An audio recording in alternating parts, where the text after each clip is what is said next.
Hello, good morning. Today we are discussing the main functions of management. Planning. Planning is the basic functions of management. It is a continuous process. It involves the determination of future course of action and lay down the sequence of action to accomplish the objectives. Planning is essential in every walk of life. നമ്മളെ business സ്ഥാപനത്തിൽ അല്ലെങ്കിൽ ഒരു ഏതൊരു മേഖലയിലും planning വളരെ important ആണ്.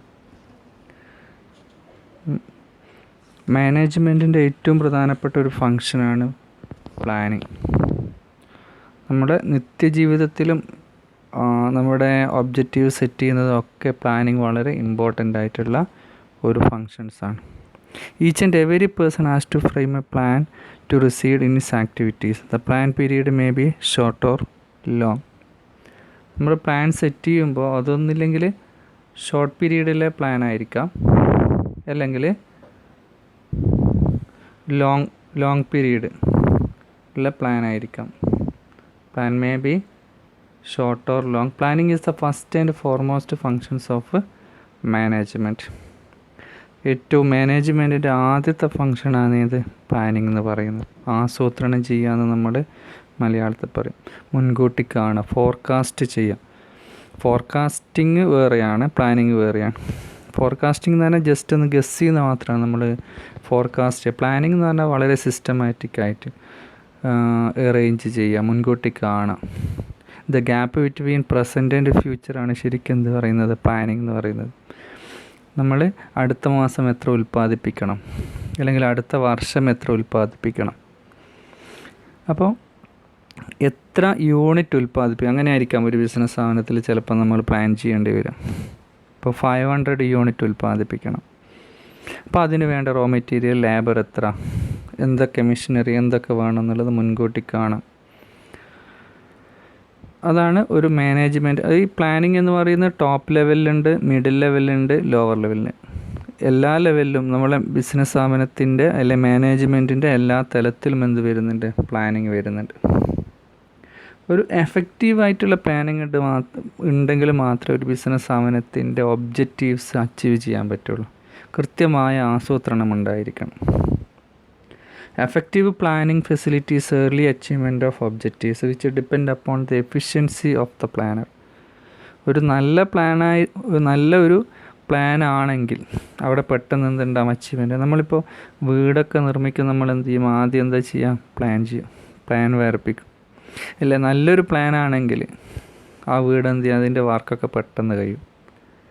അതല്ല, plan complicated ആണെങ്കിൽ അതിൻ്റെ വർക്കും ഡിലേ ആകും, കോസ്റ്റ് കൂടുതലായിരിക്കും, ഒരുപാട് പ്രശ്നങ്ങളുണ്ടാകും. അതേപോലെ തന്നെയാണ് നമ്മുടെ ബിസിനസ് സ്ഥാപനത്തിൽ വ്യക്തമായ ഒരു ആസൂത്രണം ഉണ്ടെങ്കിൽ ബിസിനസ് സ്ഥാപനത്തിൻ്റെ ഒബ്ജക്റ്റീവ്സൊക്കെ പെട്ടെന്ന് അച്ചീവ് ചെയ്യാൻ പറ്റും.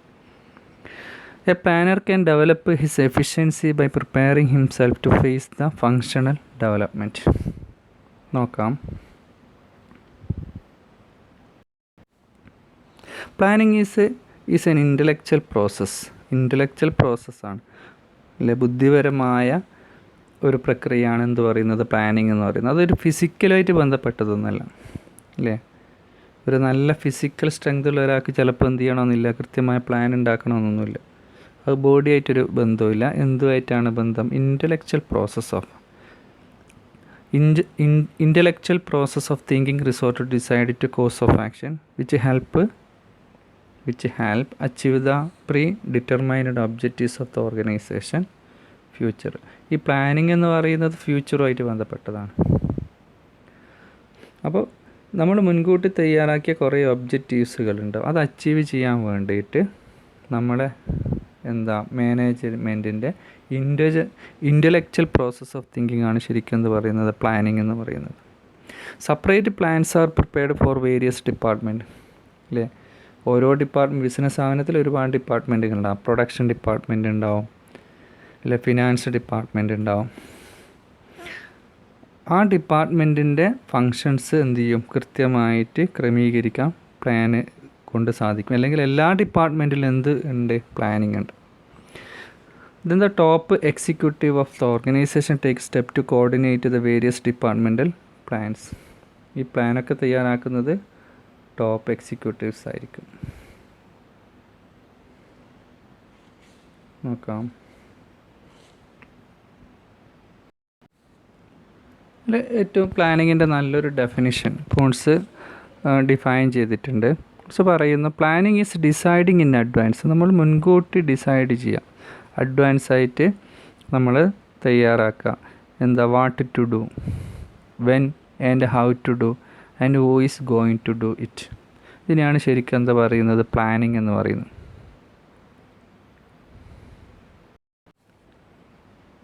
അടുത്തൊരു ഏരിയയാണ് what are the characteristic of planning.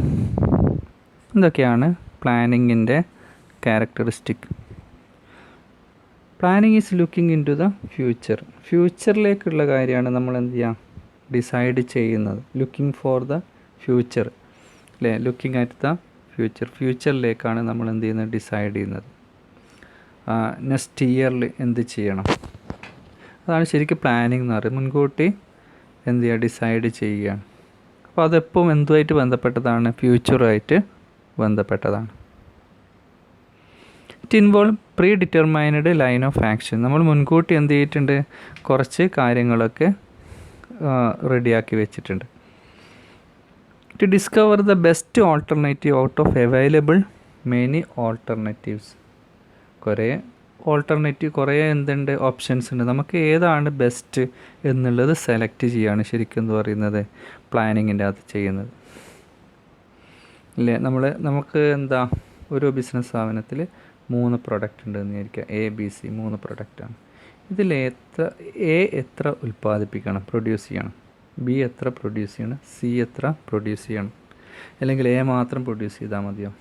നമ്മുടെ കയ്യിൽ എന്തുണ്ട്, ഓപ്ഷൻസ് ഉണ്ട്, ഓൾട്ടർനേറ്റീവ്സ് ഉണ്ട് അല്ലേ. അല്ലെങ്കിൽ ഒരു ബിസിനസ് സ്ഥാപനത്തിലേക്ക് ഫണ്ട് റേസ് ചെയ്യുകയാണ്.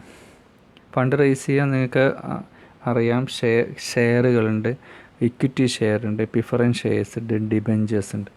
എവിടെ നിന്നൊക്കെ ഫണ്ട് കളക്ട് ചെയ്യണം, അത് എത്ര കളക്ട് ചെയ്യണം, ക്യാപിറ്റൽ എവിടെ നിന്നൊക്കെ റേസ് ചെയ്യണം, കുറേ ഓപ്ഷൻസ് ഉണ്ട്. ഏതൊക്കെ നമുക്ക് എന്ത് ചെയ്യാം, ഇഷ്ടമുള്ളത്, ഏറ്റവും നല്ലത് അനുയോജ്യമായ ബിസിനസ് സ്ഥാപനത്തിലുള്ളത് സെലക്ട് ചെയ്യാണ് ശരിക്കും ചെയ്തത്. അതാണ് എന്താ, best alternative out of available many alternatives. It require considerable time from implementation അല്ലേ. ഒരു ടൈം ഉണ്ട് ആ ബിസിനസ് സ്ഥാപനത്തിൽ ഇത്ര, ആ സമയത്തേക്ക് എന്ത് ചെയ്യണം, അത് ഇംപ്ലിമെൻറ്റ് ചെയ്യണം. It is a continuous process, തുടർച്ചയായതാണ്. അപ്പോൾ എന്തെങ്കിലും ഒരു പ്ലാൻ ചെയ്ത് കഴിഞ്ഞു, അത് അവിടെ എൻഡ് ആകുന്നില്ല, പിന്നെ എന്ത് ചെയ്യും, അടുത്തത് വീണ്ടും തുടങ്ങും. അപ്പോൾ it is a continuous process. It is a object to achieve pre determined objectives in a better way.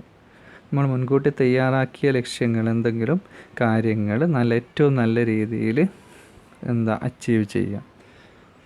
To integrate various activities of organisation.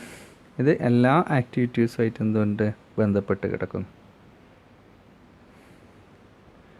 It is done for a specific period. ഇപ്പോൾ ഒരു plan ചെയ്ത് കഴിഞ്ഞാൽ അത് ഒരു specific പീരീഡിനുള്ളിൽ അതെന്ത് ചെയ്യണം, ചെയ്ത് തീർക്കണം. To not only select the objectives but also development policies. Just ഒരു കാര്യം സെലക്ട് ചെയ്യുക മാത്രമല്ല, അത് ഡെവലപ്പ് ചെയ്യണം. അതുപോലെ program and procedure to achieve the objectives. To require at all level of management. നിങ്ങൾക്കറിയാം, ലോവർ ലെവല് അല്ലെങ്കിൽ low level, middle level, top level, എല്ലാ ലെവലിലും എന്ത് ആവശ്യമാണ്, പ്ലാനിങ് ആവശ്യമാണ്. It is an interdependent process which coordinate various business activities. എല്ലാ ആക്ടിവിറ്റീസിനും ഇതെന്ത് ചെയ്യുന്നുണ്ടോ, പ്ലാന് കോർഡിനേറ്റ് ചെയ്യുന്നുണ്ട്. It direct the members of the organisation. Growth and prosperity of organisation depend upon planning. ഇതിലൊരു 5 6 അല്ലെങ്കിൽ 7 പോയിൻറ്റുകൾ നിങ്ങൾക്ക് ഓർമ്മിക്കാം. വളരെ സിമ്പിളായിട്ടുള്ള പോയിൻ്റാണ്. What are the characteristic of planning. ഇനി വളരെ ഇമ്പോർട്ടൻ്റ് ആയിട്ടുള്ള മറ്റൊരു ഏരിയയാണ് ഒബ്ജക്റ്റീവ്സ് ഓഫ് പ്ലാനിങ്. എന്താണ് പ്ലാനിങ്ങിൻ്റെ ഒബ്ജക്റ്റീവ്സ് എന്നുള്ളത്, ലക്ഷ്യങ്ങൾ. പ്ലാനിങ്ങിൻ്റെ ഒബ്ജക്റ്റീവ്സ് എന്തൊക്കെയാണ്? വളരെ സിമ്പിളായിട്ടുള്ള 3-5 പോയിൻ്റാണ്. First, reduce uncertainty. ഫ്യൂച്ചർ എന്ന് പറയുന്നത് അൺസർട്ടണിറ്റിയാണ്. സെർട്ടണിറ്റി അല്ല, നമുക്ക് പറയാൻ പറ്റില്ല അടുത്ത മാസം അല്ലെങ്കിൽ അടുത്ത വർഷം എന്തൊക്കെയാണ്. അപ്പോൾ അതിൻ്റെ ആ അൺസർട്ടനിറ്റിയെ റെഡ്യൂസ് ചെയ്യുന്നു planning. Bring cooperation and coordination, business സ്ഥാപനത്തിൽ കൂടുതൽ കോപ്പറേഷൻ കോർഡിനേഷനും കൊണ്ടുവരുന്നു. റെഡ്യൂസ് കോമ്പറ്റീഷൻസ്, നമുക്കറിയാം ബിസിനസ് സ്ഥാപനം വെറും കോമ്പറ്റീഷൻസ് അടങ്ങിയതാണ്, മാർക്കറ്റൊക്കെ കോമ്പറ്റീഷൻസാണ്. Achieve the predetermined goals, നമ്മൾ നേരത്തെ പറഞ്ഞ പോയിന്റുകൾ തന്നെയാണ്. നമ്മൾ മുൻകൂട്ടി തയ്യാറാക്കിയ ലക്ഷ്യങ്ങൾ അച്ചീവ് ചെയ്യാൻ പറ്റുന്നു. എക്കണോമി ഇൻ ഓപ്പറേഷൻസ്, വളരെ ബെസ്റ്റ് വേയിൽ നമുക്ക് എന്ത് ചെയ്യാൻ പറ്റും, ഈ ഒബ്ജക്റ്റീവ്സൊക്കെ അച്ചീവ് ചെയ്യാൻ പറ്റും. ഏറ്റവും ചിലവ് ചുരുങ്ങിയ രീതിയിൽ വ്യക്തമായ പ്ലാനിങ് ഉണ്ടെങ്കിൽ നമുക്ക് വളരെ ഏറ്റവും എളുപ്പത്തിലും ചിലവ് ചുരുക്കിയിട്ടും നമുക്ക് എന്ത് ചെയ്യാൻ പറ്റും, നമ്മളുടെ ഒബ്ജക്റ്റീവ്സ് അച്ചീവ് ചെയ്യാൻ പറ്റും. അതേപോലെ ആൻറ്റിസിപ്പേറ്റ് അൺപ്രഡിക്റ്റബിൾ കണ്ടിൻജൻസീസ്, പെട്ടെന്ന് വരുന്ന എന്തെങ്കിലും പ്രശ്നങ്ങളൊക്കെ നമുക്ക് എന്ത് ചെയ്യാൻ പറ്റും, പ്രതീക്ഷിക്കാൻ പറ്റും. അൺപ്രഡിക്റ്റബിൾ കണ്ടിൻജൻസീസ്, ഏതൊക്കെ രീതിയിലാണ് ലാബിലിറ്റി വരിക എന്നുള്ളത് നമുക്ക് എന്ത് ചെയ്യാൻ പറ്റും, മുൻകൂട്ടി കാണാൻ പറ്റും. ഇതൊക്കെയാണ് പ്ലാനിങ്ങിൻ്റെ കുറച്ച് ഒബ്ജക്റ്റീവ്സുകൾ. നിങ്ങൾക്ക് പ്ലാനിങ്ങിനെ കുറിച്ച് ഏകദേശം ഒരു ധാരണ ഉണ്ടായിട്ടുണ്ടാവും തോന്നുന്നു. Okay, thank you.